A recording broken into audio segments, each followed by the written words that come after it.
My name is Claire Morgan. I'm 33 years old, and for almost 4 years, I kept one part of my life completely hidden from my husband. Not because I didn't trust him, because I didn't trust his mother. The morning she walked into my office and confidently introduced herself to my employees as the owner's mother-in-law, I realized the secret I had guarded for years was about to collide with everything I'd built. But that wasn't the worst part.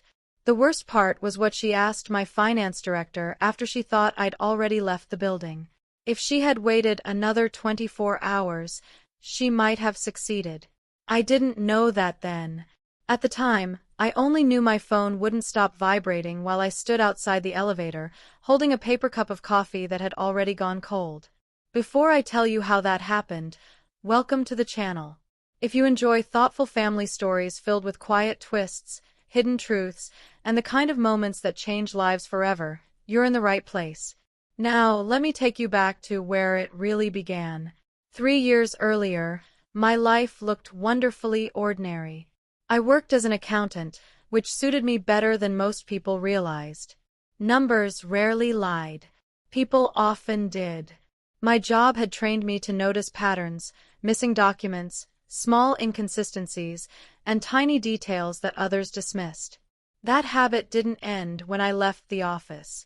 It followed me everywhere, including into my marriage. My husband, Ethan, was 35. He taught high school history and had a calm, patient personality that balanced my tendency to quietly analyze everything before speaking.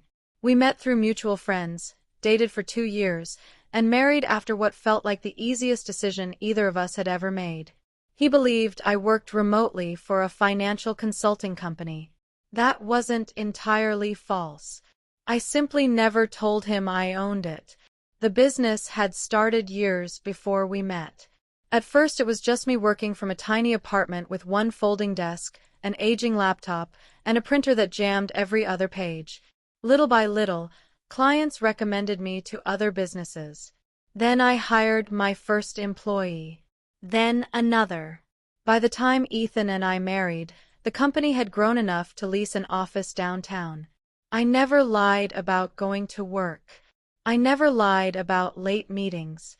I never lied about business trips. I only left out one fact. The company belonged to me. Most people assume keeping a secret like that means there was something wrong with the marriage. There wasn't. There was something wrong with the family surrounding it. I met Ethan's mother, Linda, 6 months after we started dating. She smiled often. She complimented everyone. She remembered birthdays without checking a calendar. If you only met her once, you'd probably think she was generous. I thought that too. For almost an hour. Then I noticed something small. At dinner, whenever the waiter placed a dish in front of someone else, Linda quietly adjusted the plates until hers looked just a little better. The larger piece of salmon. The cleaner wine glass. The seat with the better view. Tiny things. No one else seemed to notice. I filed it away. As the months passed, those little moments became impossible to ignore. She didn't ask questions. She collected information. Where people kept savings. Who earned more. Who owned their home. Which relatives had wills. She never sounded curious. She sounded prepared. Whenever someone mentioned money, her smile changed almost imperceptibly. Not wider. Sharper. I once caught her asking Ethan whether both our names would eventually be on all the important paperwork. He laughed. I pretended not to hear. But I remembered every word. When Ethan proposed, I made one decision that felt strange even to me. I would never hide money from my husband. But until I fully understood his mother's intentions, I would keep my ownership of the company private. It wasn't about greed.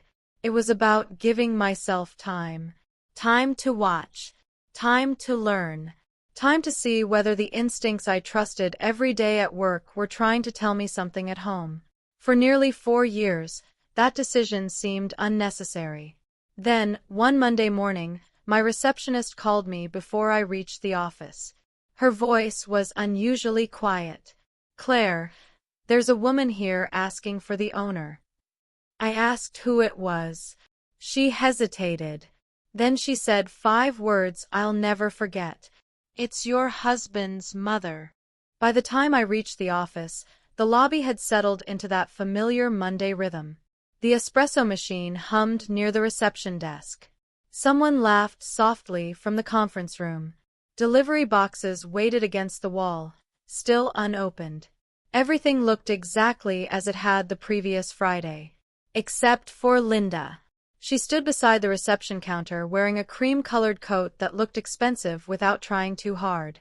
One hand rested on her handbag. The other held a cup of coffee my receptionist had politely offered her. She looked perfectly comfortable, as though she'd been invited. The moment she saw me, she smiled. "There you are," she said warmly. I was beginning to think I'd come to the wrong place. I returned the smile, although my mind was already searching for an explanation. "What are you doing here?"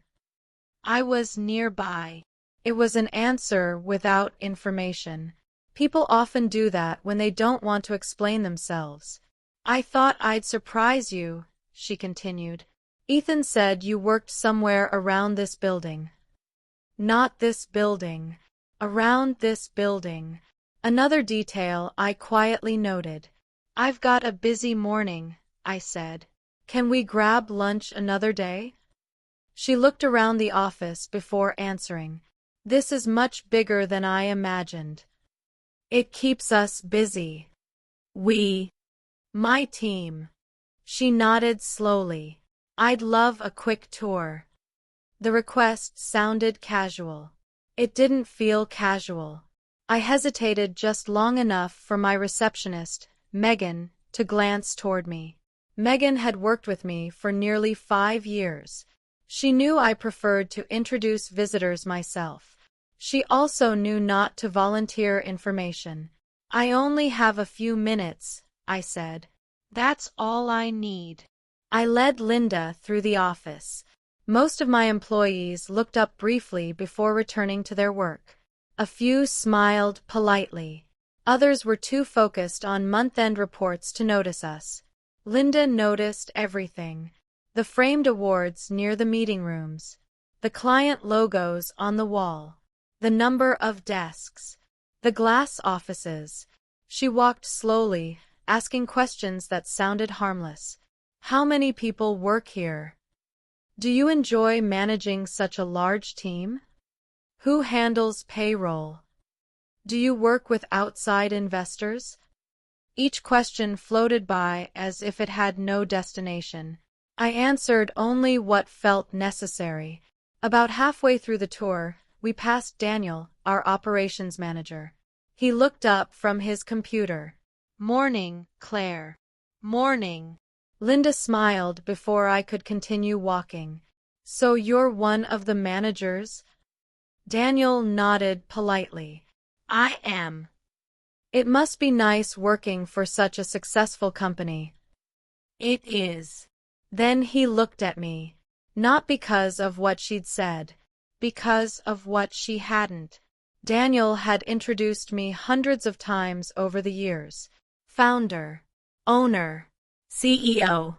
Never once had he simply called me an employee. He caught himself just in time. "I've got that report ready whenever you need it." "I'll stop by later." We continued walking. Linda didn't seem disappointed. If anything, she seemed pleased, as though she had confirmed something. I should have noticed how carefully she listened to what people didn't say. When the tour ended, she thanked me with a quick hug. "I won't keep you." "I appreciate that." She adjusted the strap of her handbag. "You've done well for yourself. So have plenty of people." She smiled again. "Not like this." Then she left. Or at least I believed she had. The rest of my morning disappeared into meetings, client calls, and budget reviews. By lunchtime, I'd almost convinced myself the visit had been nothing more than curiosity. At 2 o'clock, Megan knocked gently on my office door. Do you have a minute? She rarely interrupted meetings. Something was wrong. I closed my laptop. What happened? She stepped inside and quietly shut the door. Your visitor came back. I frowned. When? About 20 minutes after she left. I didn't see her. You weren't here. You were with the Henderson account. That explained it. What did she want? Megan looked uncomfortable. She asked if you had already gone home. I waited. Then, she asked if she could speak privately with Daniel. A cold silence settled between us. Did he? Megan nodded once. For about 10 minutes. I leaned back slowly. What did they talk about? I don't know. She paused. But when she walked out, yes. She thanked him for helping the family prepare for the future. Those words stayed with me the rest of the afternoon. Helping the family prepare for the future. It sounded innocent. Maybe it was. But experience had taught me something. People planning something rarely describe it directly. They wrap it in comfortable words. That evening, I watched Ethan making pasta in our kitchen, completely unaware that his mother had spent part of her day speaking privately with one of my senior employees. I almost told him. Almost. Instead, I asked a different question. When was the last time your mom mentioned money? He stopped stirring the sauce for just a second. Then he answered. Why would you ask that? That tiny pause told me more than his words ever could. Ethan turned off the stove before answering. It wasn't something he normally did. He usually kept talking while he cooked, moving from one task to the next without much thought. But this time, he stood quietly with one hand resting on the kitchen counter. My mom talks about money sometimes, he said. Why? I was just wondering. He looked at me for a moment longer than usual. Did something happen today? I considered telling him about Linda's visit. Instead, I shook my head. No. It just crossed my mind. He accepted the answer. Or at least he pretended to. That was one of Ethan's strengths. He never forced conversations before someone was ready. It was one of the reasons I'd fallen in love with him. Still, something about his pause stayed with me. I replayed it several times over the next week. Not because I thought Ethan was hiding something. Because I wasn't sure how much he already knew. Work became busier as the end of the quarter approached. Invoices, payroll, tax reports, forecast meetings. The familiar rhythm of numbers usually cleared my mind. This time, it didn't. Every now and then, I'd notice Daniel looking toward my office as if he wanted to say something. Then he'd think better of it. Daniel was 48, a former operations director from a manufacturing company. He had worked beside me since the business employed only 7 people. Quiet, dependable, and impossible to rush, he rarely kept secrets well. People like Daniel carried uncomfortable information in their posture long before they spoke. I recognized the signs. But I waited. People reveal more when they aren't pushed. The following Saturday, Ethan and I drove to his parents' house for his father's 65th birthday. It was the kind of family gathering that happens several times a year. Nothing extravagant. Just grilled food, folding chairs in the backyard, children running through the grass, and too many desserts sitting untouched until after dinner. Linda had organized everything. Of course she had. She enjoyed being the person everyone depended on. She greeted us with a hug. I'm so glad you made it. She kissed Ethan on the cheek before turning to me. Claire, I hope work isn't keeping you too busy. It keeps me occupied. I'm sure your boss appreciates how hard you work. I smiled. I'm sure they do. She studied my face for a fraction of a second, almost as if she expected me to correct her. I didn't. She moved on. Another tiny detail. Another mental note. Ethan's father, Robert, was almost the opposite of Linda. 65. Retired electrician. Quiet. Practical. He listened more than he spoke. Whenever family conversations became uncomfortable, he'd suddenly find a reason to refill someone's drink or check on the grill. Over the years, I'd realized that wasn't absent-mindedness. It was avoidance. Dinner was served just before sunset. Everyone found their usual seats without discussing it. Families have invisible habits like that. The same people, the same chairs, year after year. Halfway through the meal, Linda began talking about estate planning. No one had mentioned it before. "I've been thinking," she said while cutting her chicken. "People should organize things before it's too late." Robert kept eating. Ethan shrugged. His younger sister, Melissa, glanced down at her plate. No one seemed eager to continue the topic. Linda continued anyway. "It only makes sense." She smiled toward Robert. "We've worked hard for everything." Robert nodded politely. "We have. So eventually everything should stay in the family."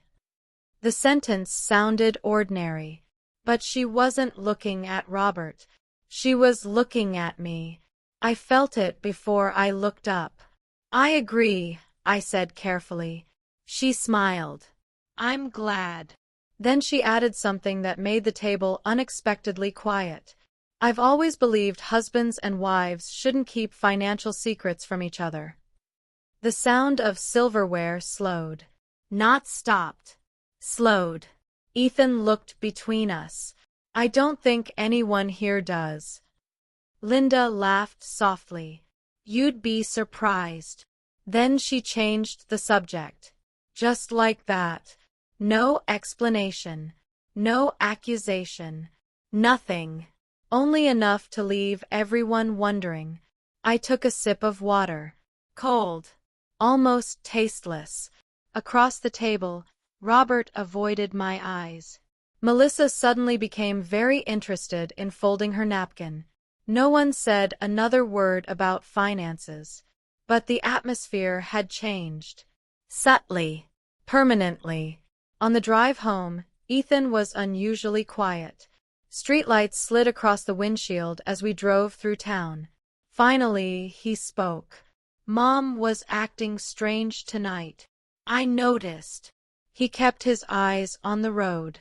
"Did she say something to you?" I thought carefully before answering. "She visited my office." His hands tightened slightly around the steering wheel. "When?" "Monday." He looked genuinely surprised. "She never mentioned that.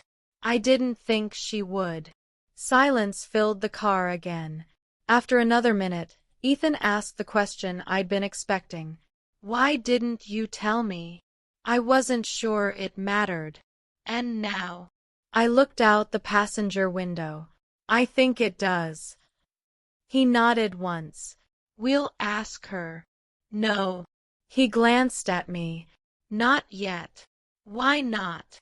"Because I still don't know what she's looking for." He frowned. "What do you mean?" Before I could answer, my phone lit up in the cup holder. A text from Daniel. Just 6 words. "We need to talk. Privately. Tomorrow." I stared at the screen. Something told me this had nothing to do with quarterly reports, and everything to do with Linda. I hardly slept that night, not because I was afraid, because my mind refused to stop organizing possibilities. An accountant learns to work backward. When numbers don't make sense, you don't guess. You trace every entry until you find the first mistake. People, I've learned, aren't all that different. Daniel's message wasn't emotional. It wasn't urgent. It was careful. That worried me more than panic would have. By 8:30 Monday morning, I was sitting in my office with a fresh notebook open in front of me. The first page was blank except for one sentence. What does Linda believe she knows? I underlined it once. Then I waited. At exactly 9 o'clock, Daniel knocked lightly on the open door. Do you have a few minutes? I do. He stepped inside and quietly closed the door behind him. That wasn't unusual. What was unusual was that he remained standing. Daniel always sat down. I've been trying to figure out whether I should tell you this, he said. I'm listening. He took a slow breath. Your mother-in-law came back after the tour. I know. His eyebrows lifted slightly. Megan told you? She mentioned you spoke. He nodded. We did. I waited. Silence is often more useful than another question. Finally, he continued. She introduced herself as family. I assumed she would. Then she asked if I handled executive decisions. I told her you did. He looked uncomfortable. She smiled and said, eventually, that would probably change. The words settled heavily between us. What did you say? I told her the company wasn't my business to discuss. And then? Daniel hesitated. She asked whether you'd ever talked about retiring. I almost laughed. I was 33. Retirement wasn't exactly part of my weekly planning. No. I told her the same thing. He rubbed the back of his neck. Then she asked whether there were investors, or if ownership could transfer through marriage. I didn't answer immediately. Instead, I wrote those exact words in my notebook. Ownership could transfer through marriage. I told her I couldn't discuss company matters. You did the right thing. I thought that ended the conversation. It didn't. He shook his head. She left me her phone number. I looked up, in case I remembered anything useful. Neither of us spoke for several seconds. Finally I asked, did she contact you again? No. But what?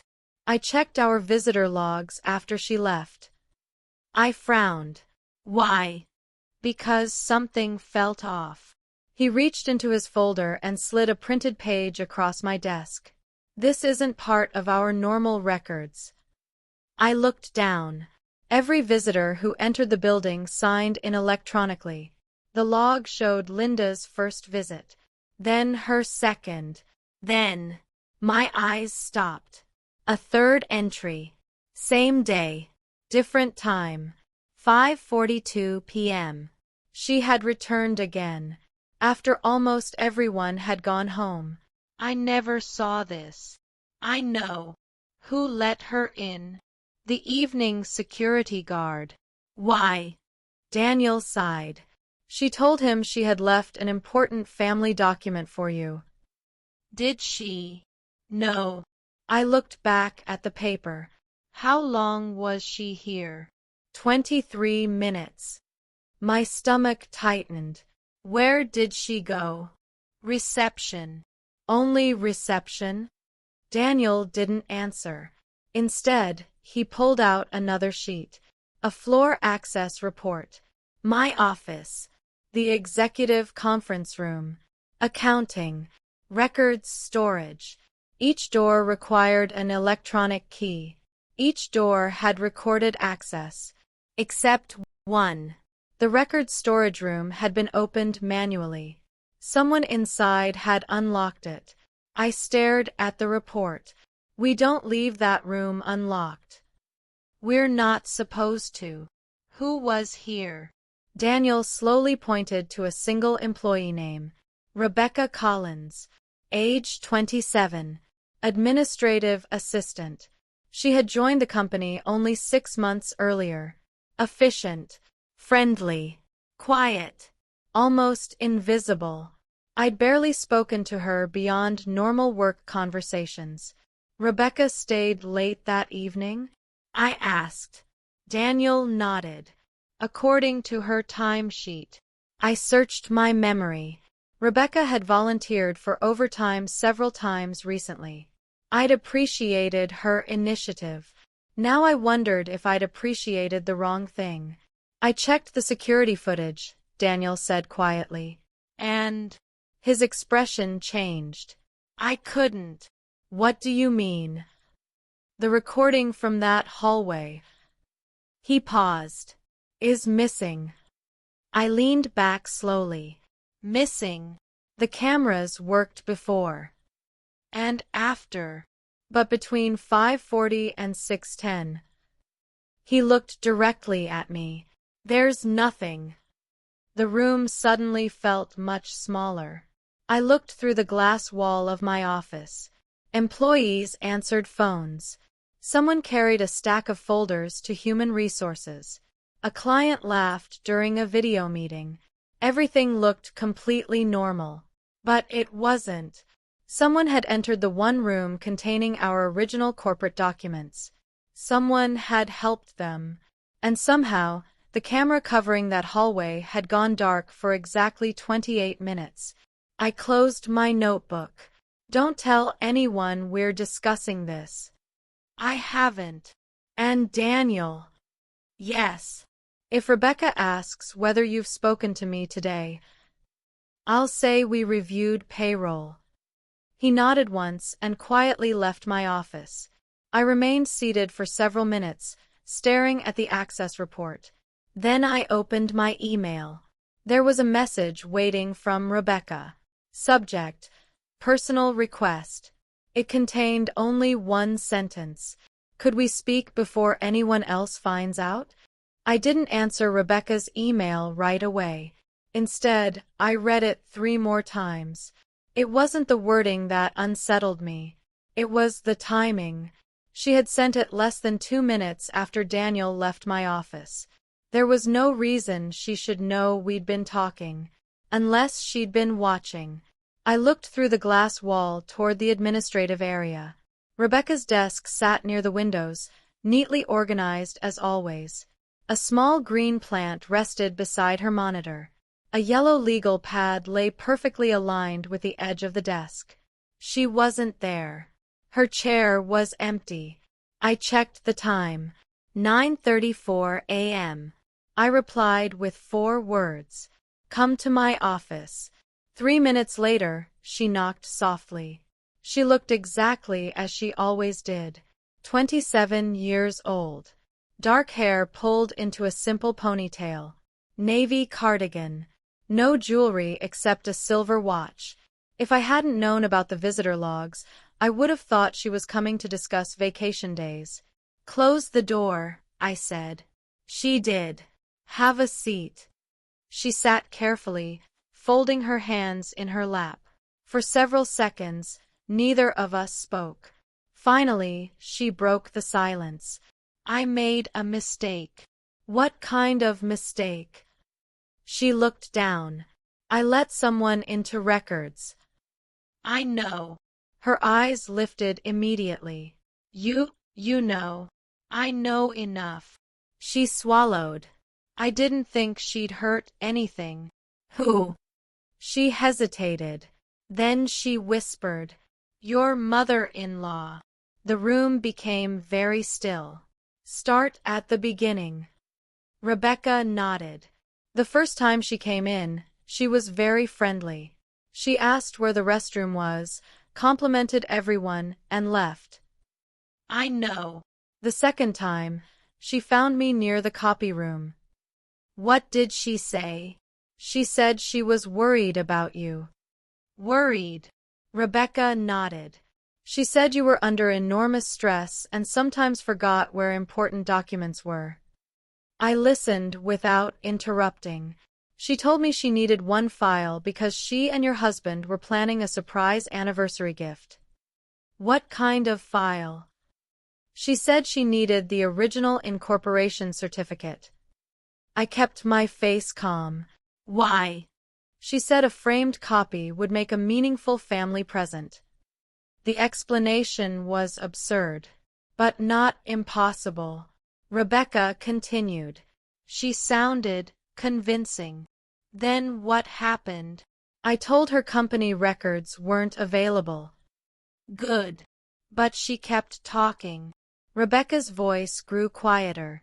She said you would be embarrassed if the surprise was ruined. She looked genuinely ashamed. I believed her.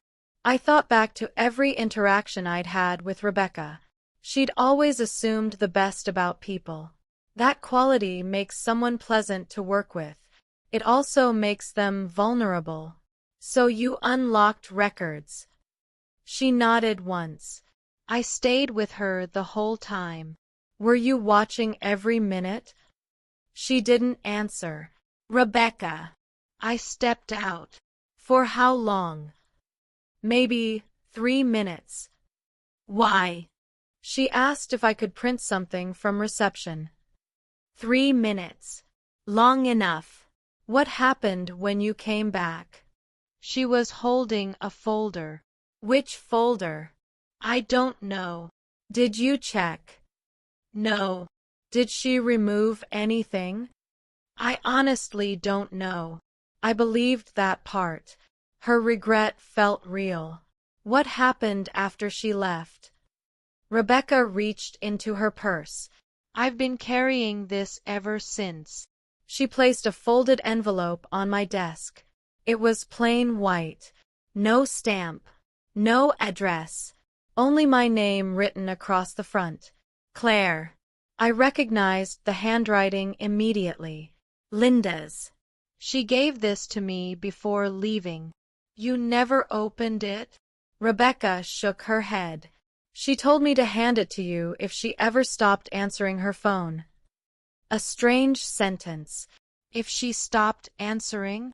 Rebecca nodded. I thought it sounded odd. So why didn't you give it to me?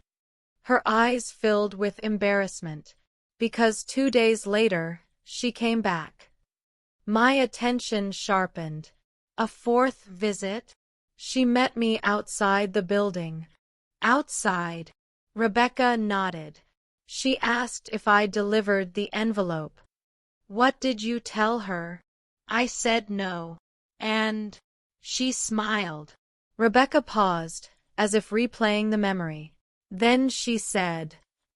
Her voice dropped almost to a whisper. Good. It isn't time yet. I looked down at the unopened envelope. The paper had been folded only once. Thin. Whatever was inside wasn't thick. 1 or 2 sheets at most. Maybe a photograph. Maybe a letter. Maybe something else entirely. I slid my finger beneath the seal. Rebecca leaned forward. So, are you going to open it? I am. Carefully, I unfolded the paper inside. It wasn't a letter. It was a photocopy, an official-looking document, the company's articles of incorporation. At first glance, everything appeared normal.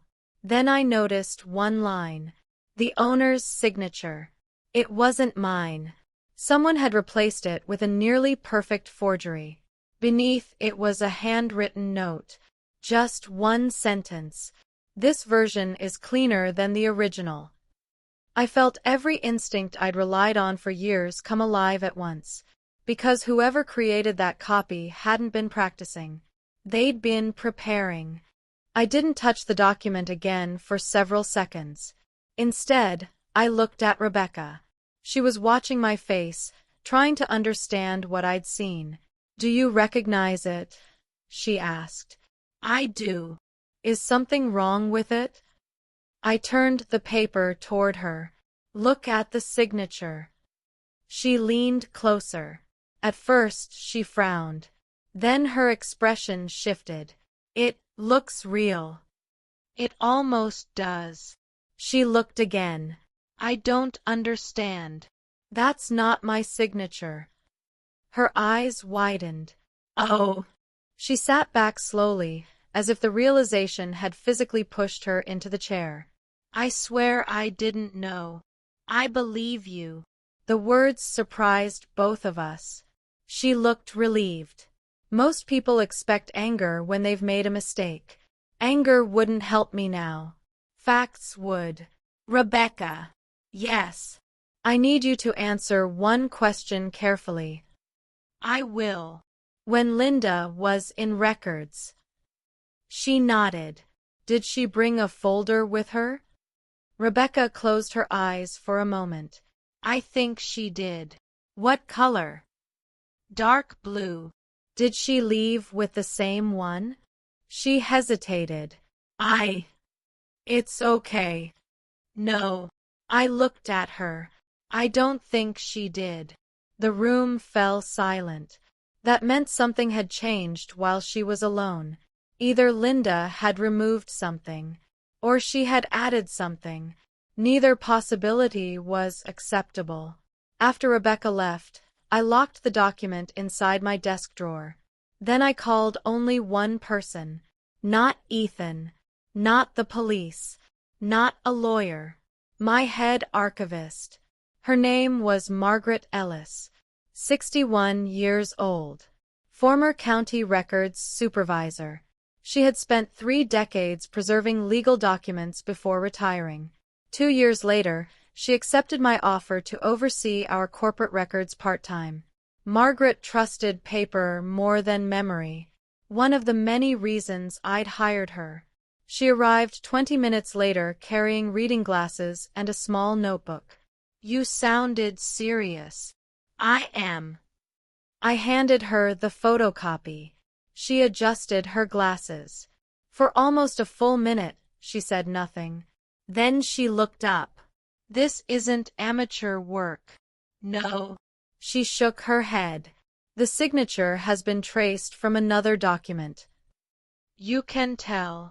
Pressure patterns. She tapped the paper gently. Someone practiced. My stomach tightened. Could they replace the original? If they had enough time. I don't know whether they did. Margaret looked thoughtful. When was the last full archive audit? 6 months ago. We're doing another one. Today. She didn't ask permission. She simply stood. I'll start with incorporation files. By lunchtime, half the records room was covered with neatly organized document boxes. Margaret worked methodically. No rushing. No assumptions.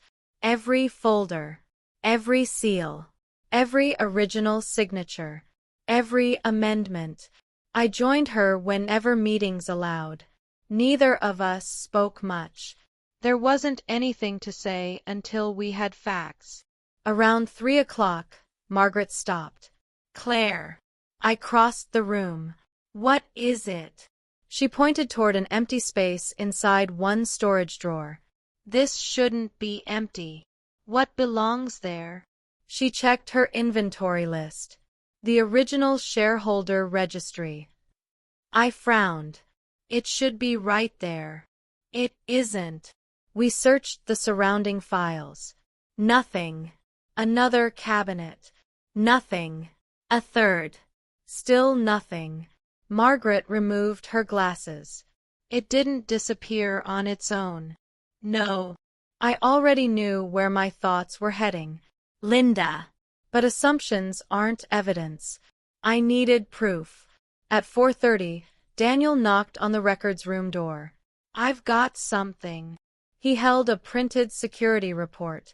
The camera company responded. You asked them. I reported the missing footage. What did they say? He handed me the report. The system didn't fail. I read the sentence twice. It hadn't malfunctioned. Someone had manually disabled the hallway camera for exactly 28 minutes, then turned it back on. Professional. Intentional. Planned. Margaret quietly folded her inventory sheet. Who has access to camera controls? Facilities. Anyone else? I looked at Daniel. He answered before I could.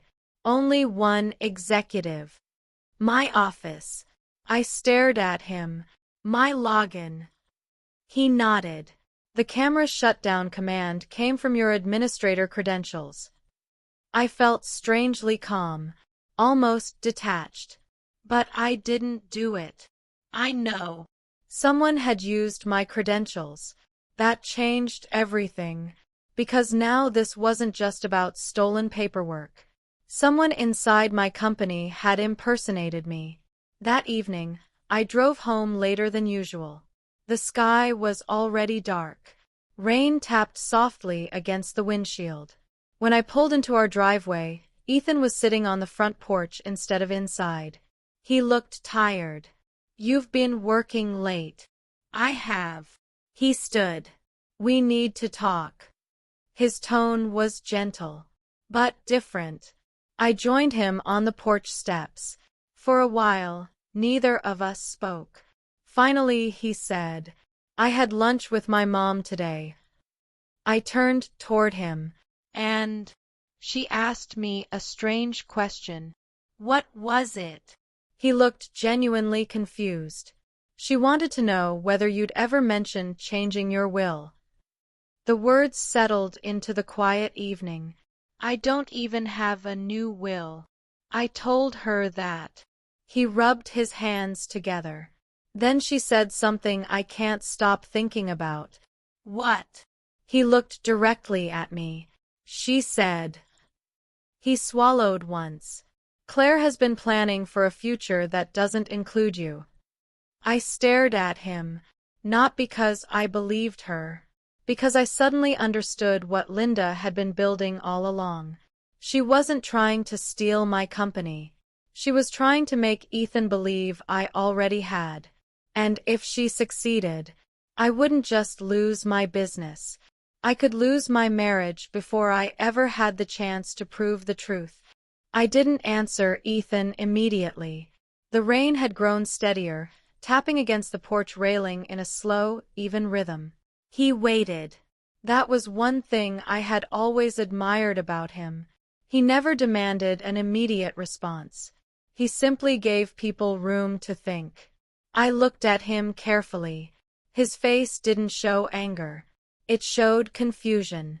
There was a difference, a very important one. Finally, I asked, "Do you believe her?" He didn't answer right away. Instead, he looked out toward the street. I don't know what to believe.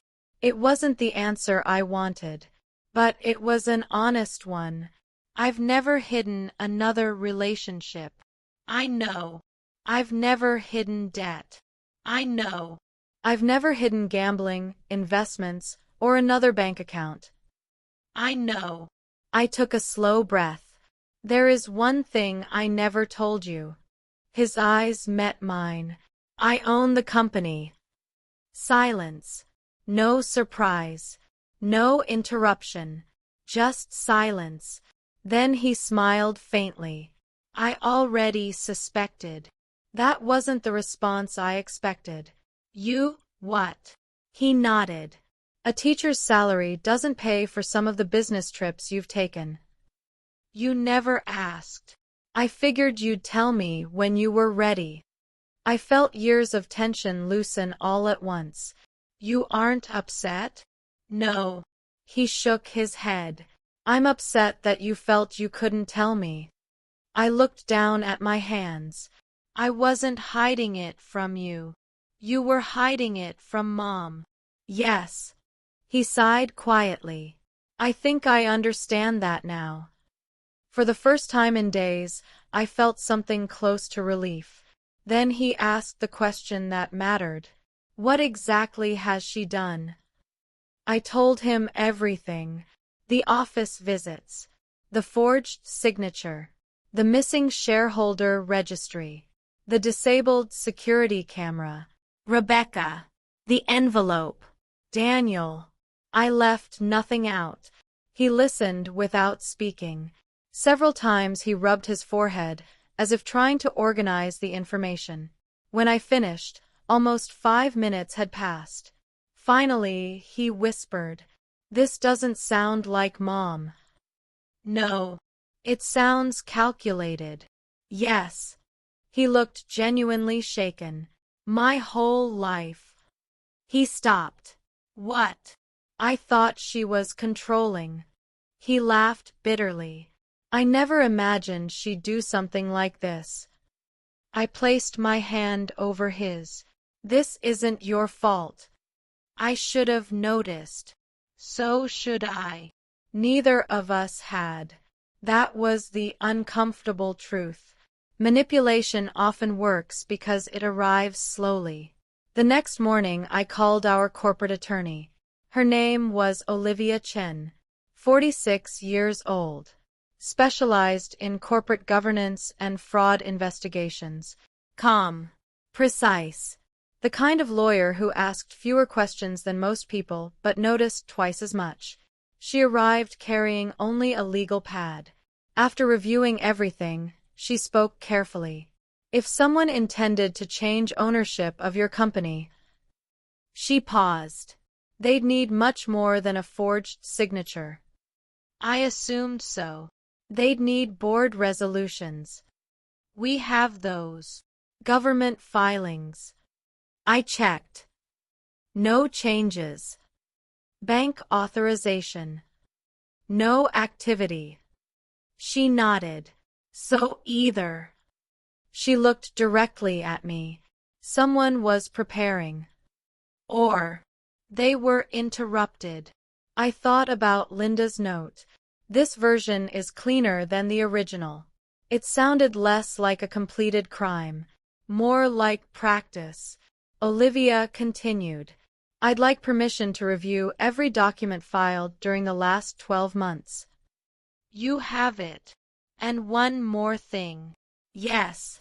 I want copies of every email between your company and anyone outside the business whose last name is Morgan.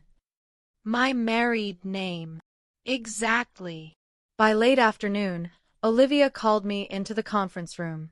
Daniel and Margaret were already there. 3 folders rested on the table. I found something. She slid the first folder toward me. These are government filings. Nothing unusual. Dates matched. Signatures matched. Everything appeared normal. She opened the second folder. Bank records. Again. Nothing. Then she opened the third. This one concerns me. Inside were printed emails. Not from my inbox. From Rebecca's company account. Most were routine. Calendar requests. Meeting reminders. Office supplies. Then one message caught my attention. Sender: Rebecca Collins. Recipient: Linda Harper. My heartbeat slowed. Not faster. Slower. The subject line read, Documents requested. I looked at the date. 3 weeks before Linda first visited the office. 3 weeks. That meant this hadn't started with the tour. The tour had been the middle, not the beginning. Olivia quietly pushed another page toward me. The email contained only one sentence. I'll see what I can access without raising questions. Rebecca. I read it twice, then a third time. I couldn't reconcile the words with the frightened woman who had cried in my office. Unless she'd left out part of the story. At that exact moment, someone knocked on the conference room door. It was Megan. She looked unusually pale. Claire. What is it? She glanced at everyone in the room before speaking. Rebecca just resigned. When? 5 minutes ago. Did she say why? Megan slowly handed me an envelope. She said, yes. She won't be needing the money anymore. The room fell completely silent, because for the first time, I realized something I hadn't considered before. Maybe Rebecca hadn't been manipulated. Maybe she'd been paid. No one spoke for several seconds. The envelope remained in my hands. Rebecca's resignation letter was only half a page long. It thanked the company for the opportunity. It wished everyone well. It listed no reason for leaving. It looked like every ordinary resignation I'd ever received, except for the last sentence. Please don't try to contact me. I looked up at Olivia. Can we? She nodded. We can try. But If she doesn't want to speak voluntarily, we shouldn't pressure her. not yet. Not yet. Those two words mattered. If Rebecca had accepted money, confronting her too soon might only push her further away. I folded the letter and placed it back inside the envelope. We wait. The next 48 hours were unusually quiet.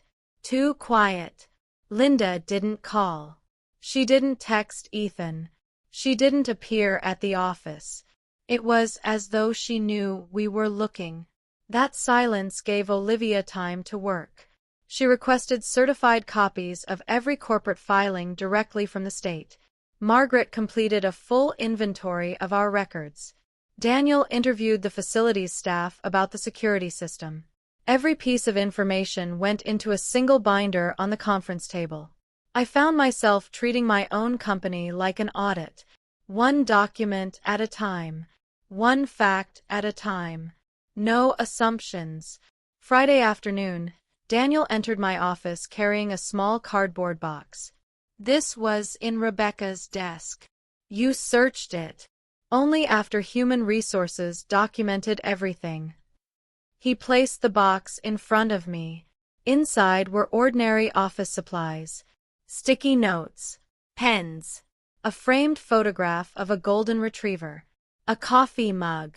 Nothing unusual. Then I noticed a small spiral notebook tucked beneath a folder. Its cover was worn.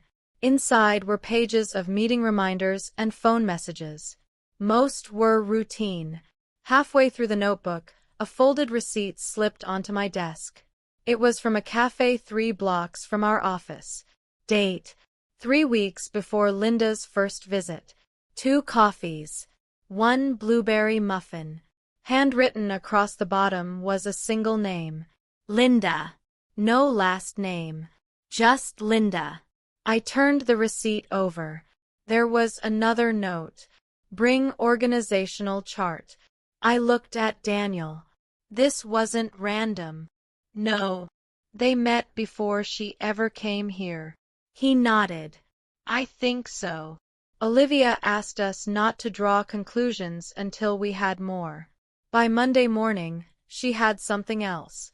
I located financial records. For Rebecca? She nodded. Not directly. She slid a bank statement across the table. It belongs to Linda. I looked at her. How? Public court records. Years earlier, Linda had been involved in a probate dispute involving a distant relative. Those filings included financial disclosures. Olivia pointed to several withdrawals. Large amounts. Cash. Over 6 weeks. They total almost $40,000. That's a lot of cash. It is. Can we prove where it went? Not yet. The money had simply disappeared. No electronic trail. No transfers. Just cash. Sometimes the absence of records tells its own story. That evening, Ethan asked if we should confront his mother. I shook my head. Not without proof. How much proof do we need? Enough that the conversation ends with facts. He leaned back in his chair. I've never seen you like this. Like what? So patient. I smiled faintly. I've spent 15 years checking numbers before accusing anyone of making a mistake. He laughed quietly. I suppose families deserve the same courtesy. They deserve the truth. The truth arrived the following Wednesday. Not from Rebecca. Not from Linda. From Robert. He called Ethan just after dinner.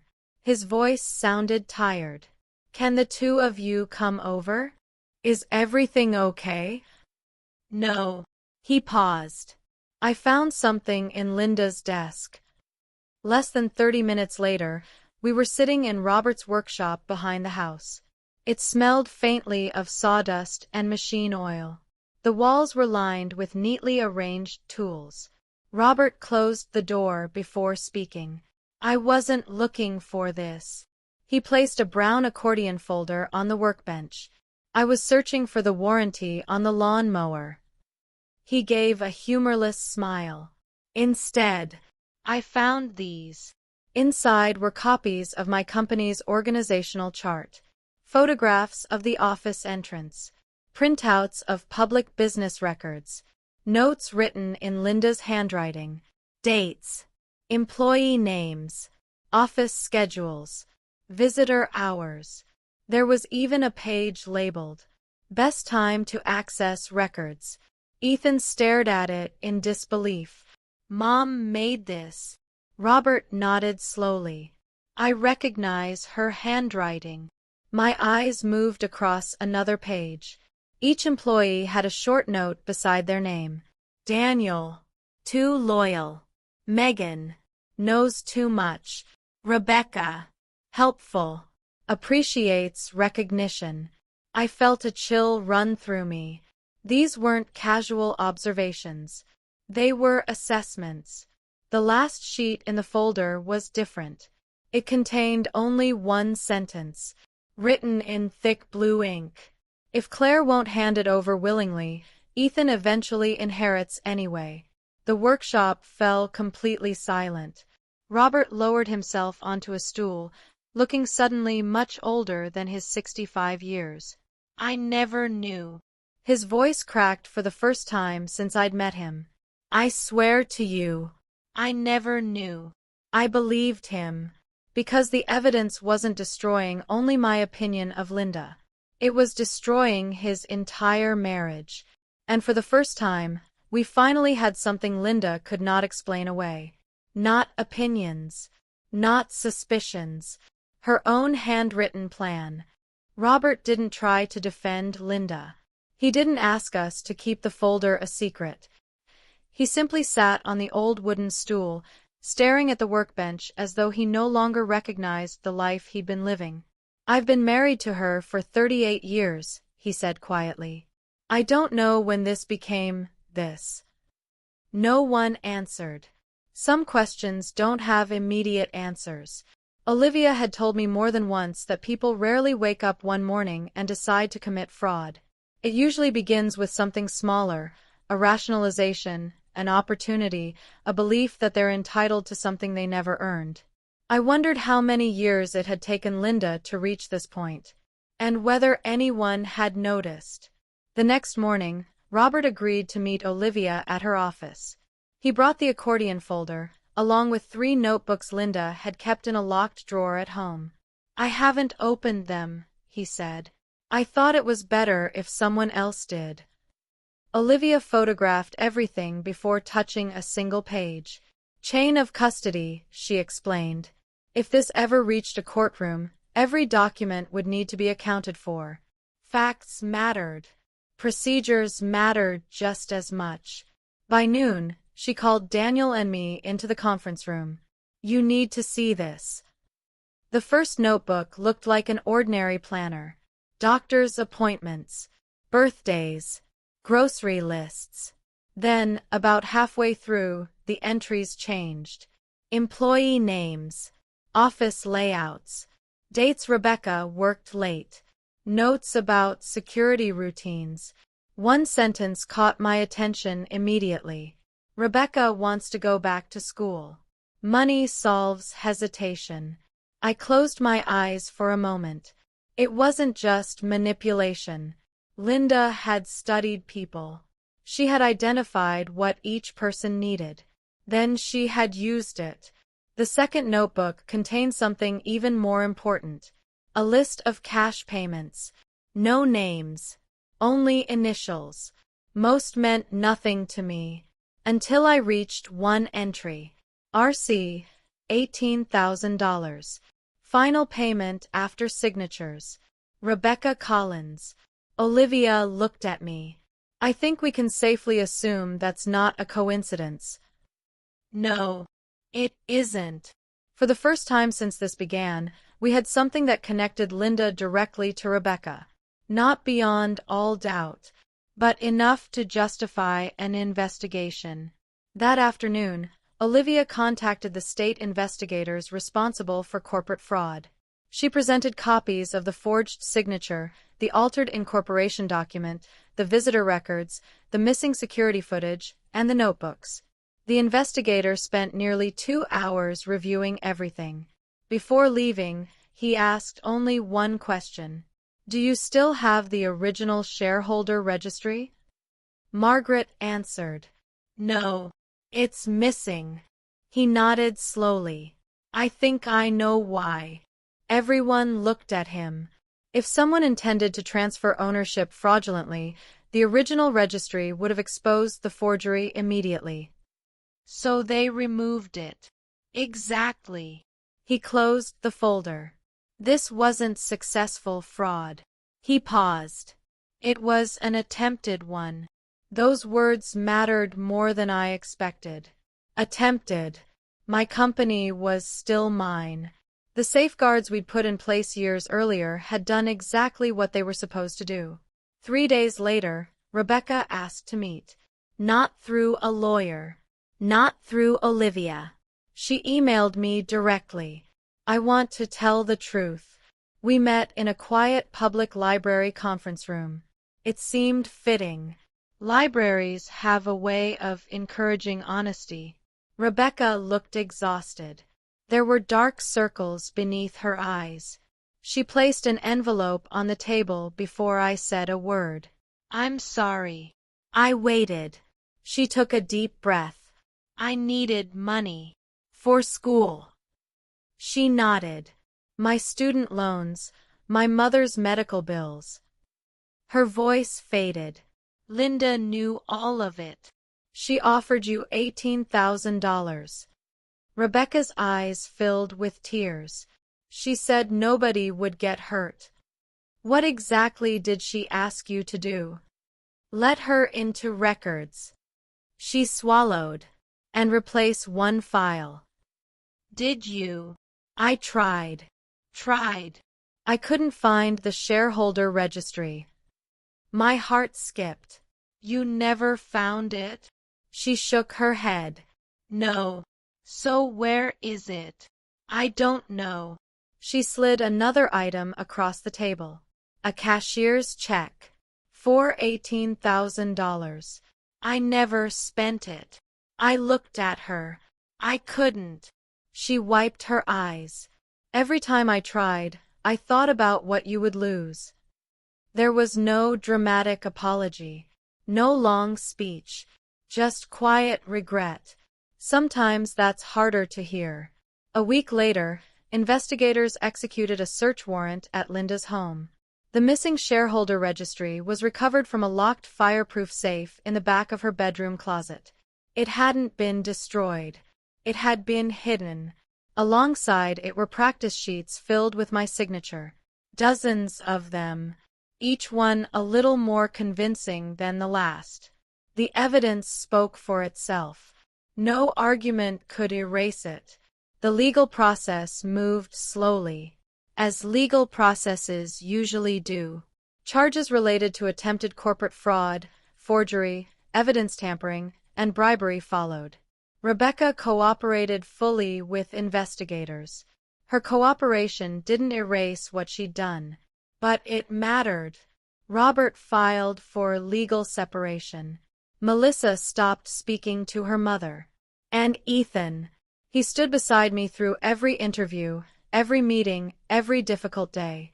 One evening, months later, we sat in the kitchen after dinner. The mail rested unopened on the table. Our coffee had gone cold. He looked at me and quietly said, I used to think trust meant never questioning family. I reached for his hand. What do you think now?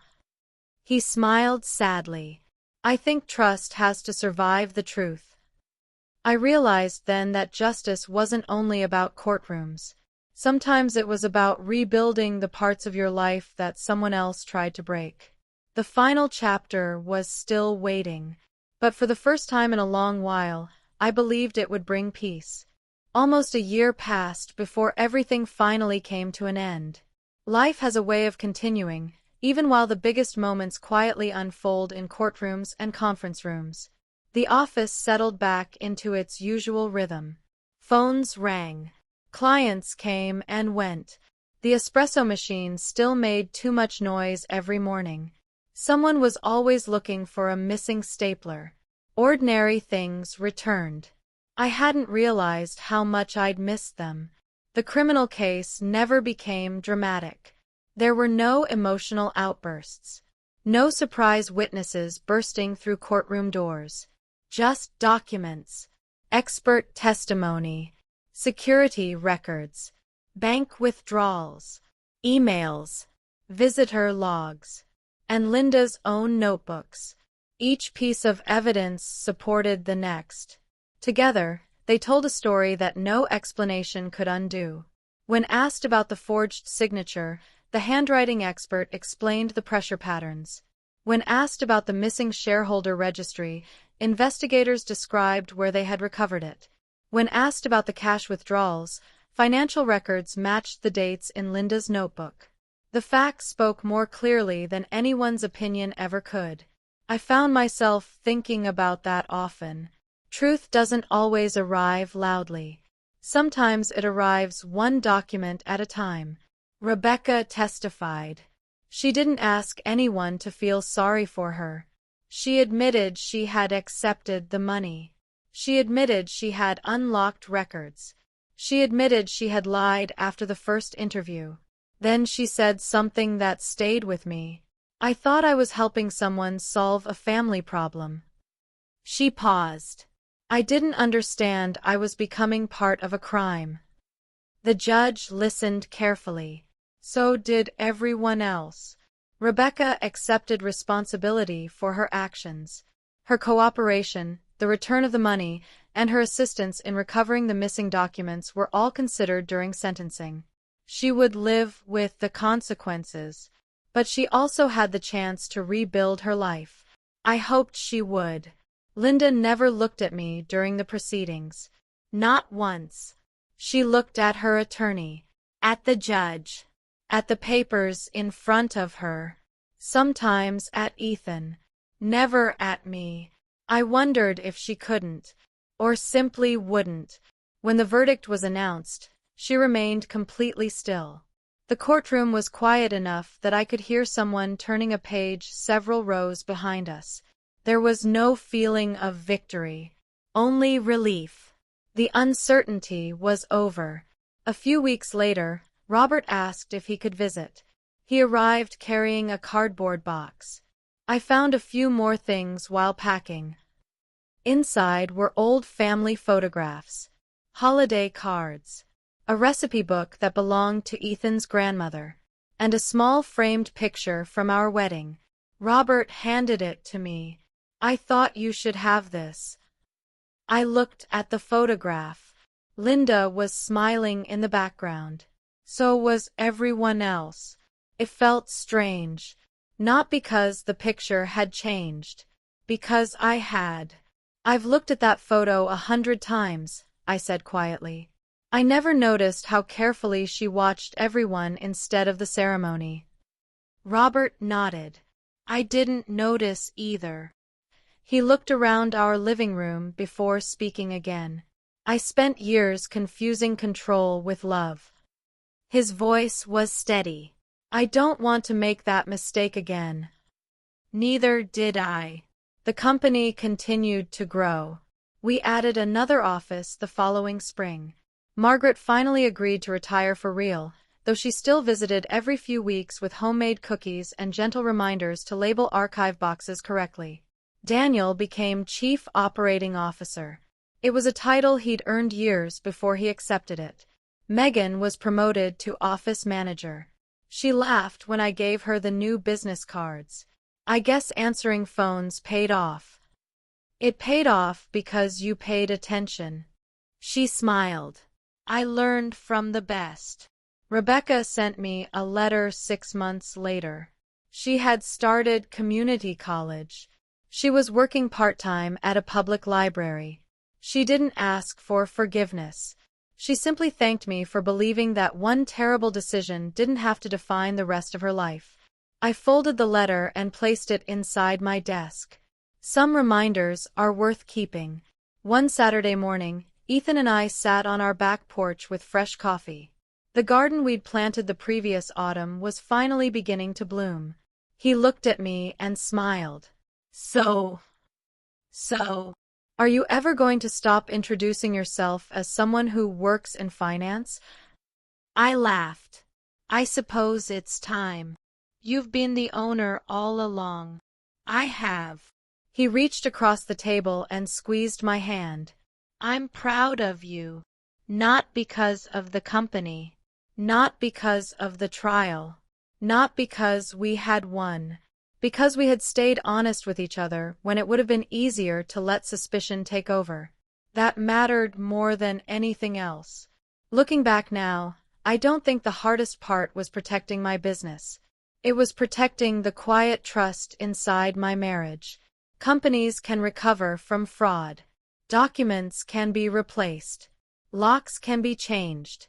Trust is different. It grows slowly. It asks for patience. And once it's protected through the truth, it becomes stronger than fear. That's the thing about families. The people who deserve a place in your life are never the ones demanding control. They're the ones who stand beside you when the truth finally comes into the light.